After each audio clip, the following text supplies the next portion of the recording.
Çdo fëmijë meriton të rritet i sigurt, i dëgjuar dhe i mbrojtur. Dhe përmes programit ton të sotëm ne synojmë të thyejmë heshtjen dhe të nxisim ndërgjegjësimin për mbrojtjen e fëmijëve ndaj abuzimit seksual, i cili lë pasoja të rënda emocionale dhe psikologjike gjatë gjithë jetës së tyre. Mësoni më shumë për këtë në programin Shpresë për ty.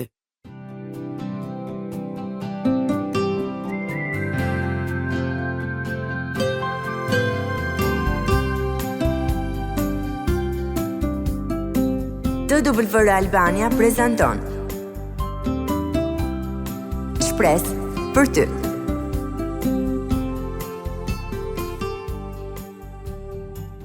Mikesha të programit Shpresë për ty ju përshëndesim të gjithave dhe ju falenderojmë që jeni duke na ndjekur. Unë jam Marta Dhe unë jam Dena. Si gjithmonë është kënaqësi për ne që ju na ndiqni dhe zgjidhni të kaloni kohë në shoqërinë e programit ton. Në programin e kaluar filluam të flisnim për abuzimin seksual në fëmijëri dhe nda me ju për kufizimin e tij disa mite mbi këtë lloj abuzimi, si dhe disa gjëra që mund të bëjnë prindrit për të mbrojtur fëmijët e tyre. Sot do të flasim për disa shenja që duhet të dalloni tek fëmijët, që tregojnë se ata janë prej e abuzimit seksual dhe se çfarë mund të bëni për ta denoncuar këtë akt dhe për të trajtuar fëmijën e abuzuar. Abuzimi seksual ka të bëjë me një fëmijë të ekspozuar ndaj situatave të rrezikut. Kjo përfshin të shenit në situata ku janë vetëm me njerëz që mund të jenë abuzues. Abuzimi seksual mund të jetë i vështirë për të identifikuar, sepse shumë nga sjelljet e fëmijëve që abuzohen seksualisht mund të shihen edhe tek fëmijët që nuk janë abuzuar.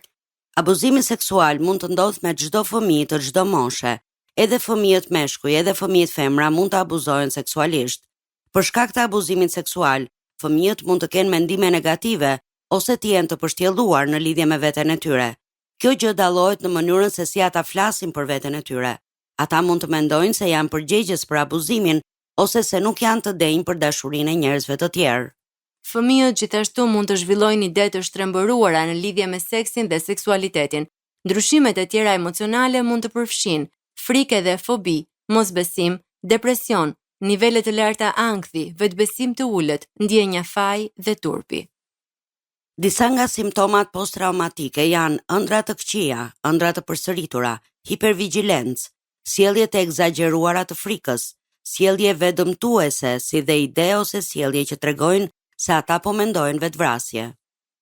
Disa nga shenjat fizike që tregojnë se një fëmijë po abuzohet seksualisht janë dhimbje koke, dhimbje në stomak, dhimbje gjoksi, dhimbje në vithet, dhimbje në fund të barkut dhe dhimbje në kofsh, mënyra normale e ecjes, mavijosje, gjakderdhje ose trauma të tjera fizike në zonën gjenitale apo rektale, dhimbje gjenitale ose rektale, kruajtje, ëndje, skuqje, formimi i infeksionit, dhimbje ose probleme me urinimin dhe ose jashtëqitjen.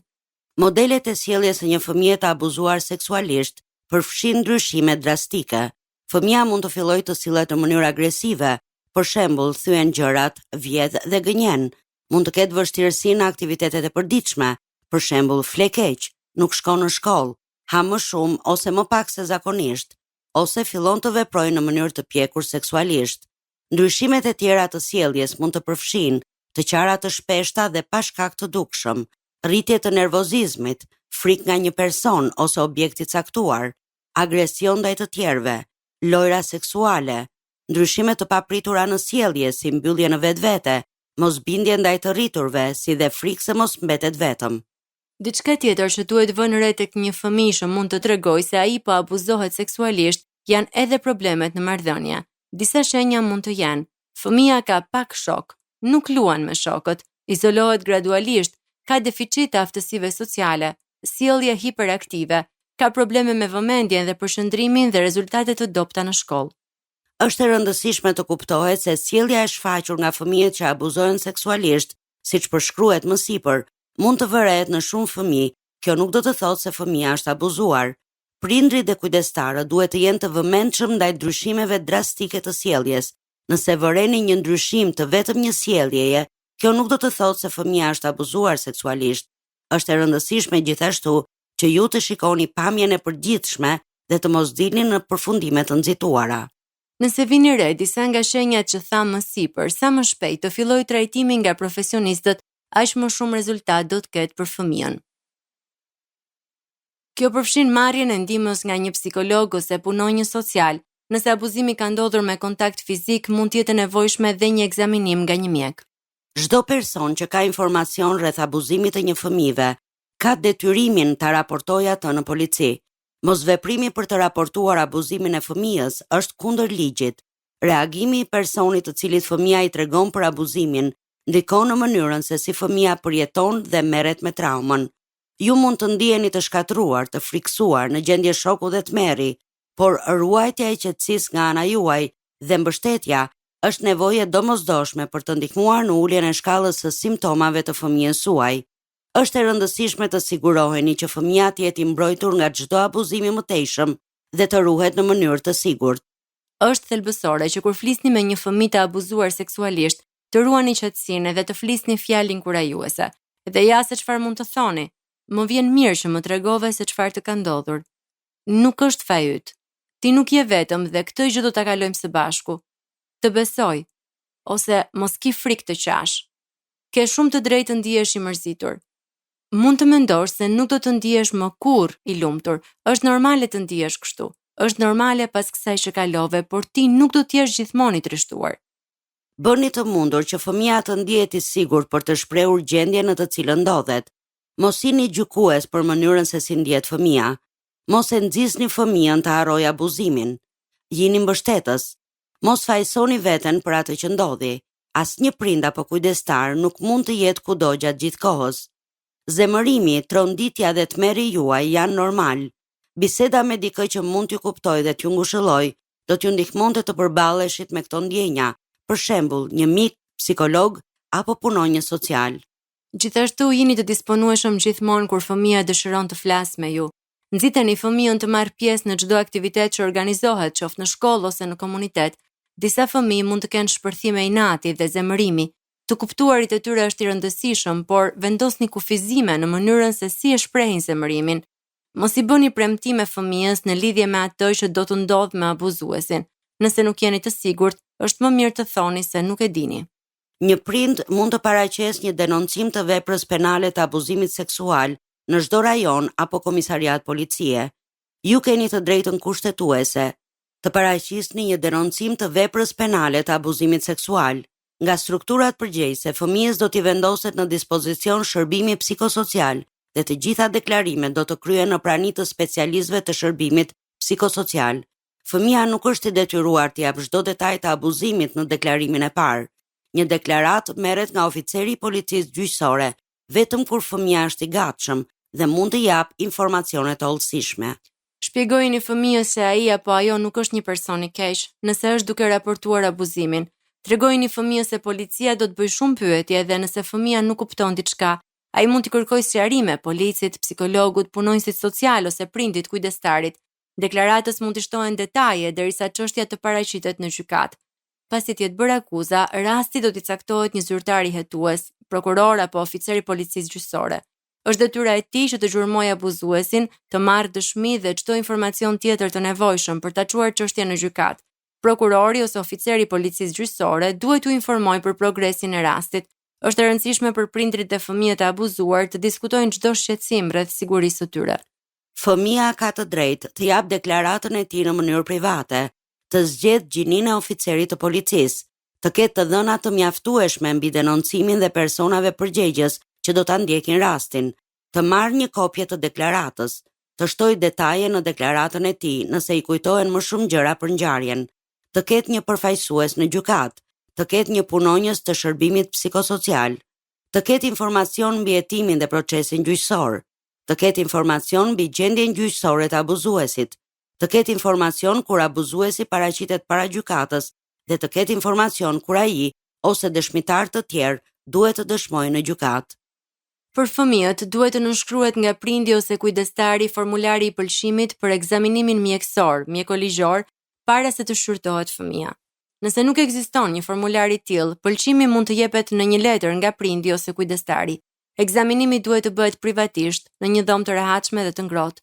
Mjeku do të bëjë një ekzaminim të plotë të fëmijës, duke kontrolluar nga koka deri te këmbët për lëndime fizike, veçanërisht në zonat e fshehura. Mungesa e shenjave të lëndimit fizik nuk do të thotë që fëmia nuk është abuzuar. Gjatë ekzaminimit mjeko-ligjor, mjeku do të mbledh çdo provë që mund të përdoret në gjykat kundër abuzuesit. Ky ekzaminim mund të jetë i pakëndshëm për fëmijën, kështu që ju luani një rol të rëndësishëm në mbështetjen e tij. Fëmia ka të drejtën e një kopjeje të gjitha të dhënave të tij pas ekzaminimit. Këshillimi psikologjik bëhet për të ndihmuar fëmijët të merren me atë që ka ndodhur dhe me reagimin e fëmijës ndaj abuzimit. Ballafaqimi me abuzimin përmes këshillimit është i rëndësishëm dhe ndihmon në parandalimin e pasojave emocionale afatgjata. Është normale që një fëmijë të kërkojë këshillim për një periudhë prej disa muajsh, kur nuk ka një psikolog klinik apo psikolog këshillimi. Këshillimi mund të jepet nga një punonjës social, një infermiere ose një mjek. Ai do ta ndihmojë fëmijën të merret me atë që ka ndodhur emocionalisht, nga ana sociale, shpirtërisht dhe psikologjikisht.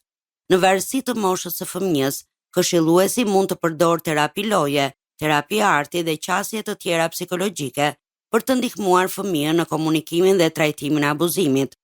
Duhet theksuar se edhe një prind ose kujdestar gjithashtu mund të traumatizohet nga abuzimi seksual i fëmijës, kështu që edhe familja e fëmijës abuzuar mund t'i nënshtrohet procesit të këshillimit psikologjik. Abuzimi seksual i fëmijëve mund të parandalohet ose të ndalet. Gjithkush mund të ndihmojë që fëmijët të jenë të sigurt. Në vendin ton ka ligje për mbrojtjen e fëmijëve. Në bazë të tyre disa njerëz duhet të raportojnë nëse dyshojnë se një fëmijë po abuzohet seksualisht. Kjo vlen për mjekët, infermierët, dentistët, psikologët, policët, oficerët e provës, punonjësit social, mësuesit, kujdestarët e familjes edhe ata që punojnë aty ku ofrohen shërbime për fëmijët, duke përfshirë edhe përgjegjësit për veprimtaritë sportive. Njerëzit në komunitet gjithashtu mund të raportojnë shqetësimet e tyre. Është e rëndësishme ta bëni këtë edhe nëse mendoni se nuk është puna juaj ose nuk doni të përfshiheni. Ju mund të ndaloni abuzimin e një fëmije dhe të ndihmoni një familje të marrë mbështetje.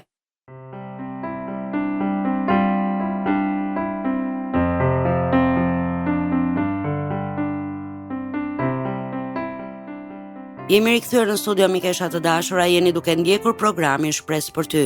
Po flasim sot për abuzimin seksual në fëmijëri në vijim të programit të kaluar dhe kemi ndarë me ju disa nga shenjat që tregojnë se një fëmijë është abuzuar apo është duke u abuzuar seksualisht, si dhe procedurat e denoncimit dhe trajtimit të tij. Abuzimi seksual në fëmijëri është një nga përvojat më shkatërruese që mund të kalojë një qenie njerëzore. Ai lë plagë të thella jo vetëm në trup, por edhe në zemër, mendje dhe shpirt. Siç e tham, viktimat shpesh jetojnë me ndjenja turpi, frike, vetmie, zemërimi dhe pafuqie. Shumë prej tyre luftojnë për vite të tëra me kujtime traumatike, vështirësi në marrëdhënie, mungesë vetëvlerësimi dhe pyetje të dhimbshme mbi vlerën e tyre si njerëz.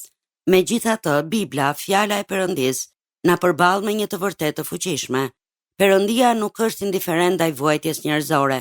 Ai është ngushëlluesi ynë, shëruesi ynë dhe ai që shëron zemrën e thyer. Një nga gënjeshtrat më të zakonshme që trauma mund të rrënjosë në mendjen e një fëmije të abuzuar është ndjenja se ai është vetëm dhe i padukshëm.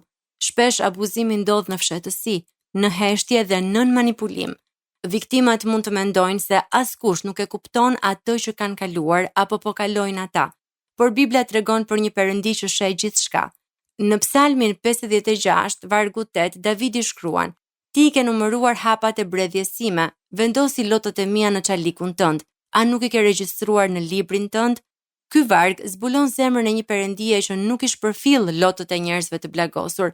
Çdo dhimbje, çdo frikë dhe çdo plagë fshet është e njohur për të. Në programin e kaluar përmendëm Agarin, një grua të keq trajtuar dhe të pambrojtur, e cila e quajti Perëndin Elroi, që do të thotë Perëndia që më sheh. Ky emër ka një domethënie të thellë për viktimat e traumës. Edhe kur të tjerët nuk e kuptojnë dhimbjen e tyre, Perëndia e sheh plotësisht. Ai nuk është i largët apo indiferent, por i pranishëm në mes të vuajtjes. Bibla na mëson se Perëndia afrohet veçanërisht pranë zemrave të thyera. Psalmi 34, vargu 18 thotë: Zoti është afër atyre që kanë zemër të thyer dhe shpëton ata që kanë një frymë të dërmuar. Ndryshe nga njerëzit të cilët ndonjëherë largohen nga dhimbja, sepse nuk dinë si të reagojnë, Perëndia nuk largohet kurrë nga të plagosurit. Ai afrohet me dëmshuri, butësi dhe dashuri. Jezusi vetë kupton thellësisht vuajtjen njerëzore. Ai erdhi këtu në tokë në trajt njeriu dhe përjetoi tradhti, poshtërim, refuzim, dhunë dhe padrejtësi, ashtu siç përjetojmë edhe ne. Për këtë arsye, ai nuk është një shpëtimtar I largët që vetëm vëzhgon dhimbjen nga qielli. Jezusi është ai që përjetoi vetë vuajtjen njerëzore. Por në Bibël tek e para e Pjetrit, kapitulli 5, vargu 10, gjejmë këtë premtim: dhe Perëndia I çdo hiri që ju thiri në lavdinë e tij të përjetshme në Krishtin Jezus, mbasi të keni vuajtur për pak kohë, do t'ju bëj të përsosur ai vet, do t'ju bëj të patundur. Do t'ju forcoj dhe do t'ju vër themel. Për viktimat e abuzimit seksual, kjo është një e vërtet ngushëlluese. Krishti e kupton traumën, turpin dhe plagët emocionale, dhe ai do të na shërojë nga brenda jashtë. Siç e tham, një tjetër barë e rëndë që mbajnë shumë viktima është turpi dhe ndjenja e fajt. Shpesh ata fajsojnë veten për atë që ka ndodhur ose ndihen të ndotur dhe të pavlerë. Por Bibla e kundërshton fuqishëm këtë mënyrë të menduarit. Abuzimi seksual është mëkati I abuzuesit, jo I viktimës. Perëndia nuk e fajson atë që është plagosur, përkundrazi, ai e quan të çmuar dhe të dashur. Tek Isaia 43:4 Perëndia thot: sepse ti je I çmuar në sytë e mi dhe I nderuar, edhe unë të dua, unë jap njerëz për ty dhe popull në këmbim të jetës sate. Kjo do të thotë se dinjiteti dhe vlera e një personi nuk shkatërrohen nga ajo që të tjerët I kanë bërë. Perëndia është gjithashtu shëruesi I plagëve të brendshme.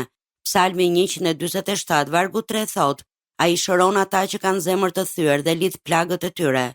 Trauma e abuzimit seksual prek mënyrën se si një person mendon, ndjen dhe ndërton marrëdhënie me të tjerët. Ajo mund të sjellë ankth, depresion, frikë dhe vështirësi në besim. Megjithatë, Perëndia dëshiron restaurim. Shërim nuk do të thotë të mohosh dhimbjen apo të harrosh atë që ndodhi, por do të thotë ta lejosh Perëndin të hyjë në vendet më të thyera të zemrës tënde dhe gradualisht të sjellë dritë, paqe dhe restaurim. Çdo mesazh që Perëndia na jep në fjalën e tij në Bibël është mesazh shprese. Jezusi tha: "Unë kam ardhur që të kenë jetë, edhe ta kenë me bollëk." Abuzimi seksual përpiqet të shkatërrojë identitetin, sigurinë dhe aftësinë për të dashur, por Krishti erdhi për të restauruar atë që është e thyer. Edhe pse plagët mund të mbeten, ato nuk duhet të kontrollojnë më jetën e viktimës.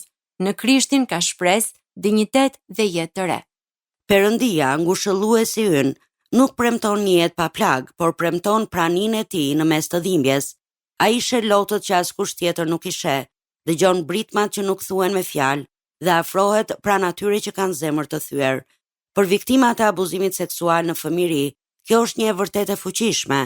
Ata nuk janë të harruar, nuk janë të pavlerë dhe nuk janë vetëm.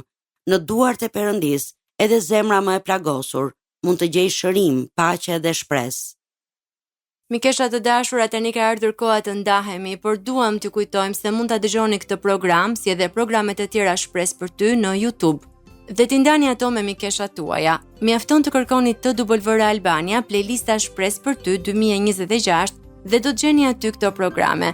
Gjithashtu për çdo pyetje, kërkesë për lutje apo nëse doni të ndani historinë tuaj me ne, ne ju inkurajojmë të na shkruani një letër në adresën TWR Albania, kutia postare 130 Tiranë, të na dërgoni një email në twralbania@gmail.com ose të na shkruani një mesazh në faqen tonë në Facebook dhe Instagram Shpresë për ty. Ne ju urojmë një javë të bekuar dhe miru dëgjofshim në programin e radhës. Ndoshët programin Shpresë për ty.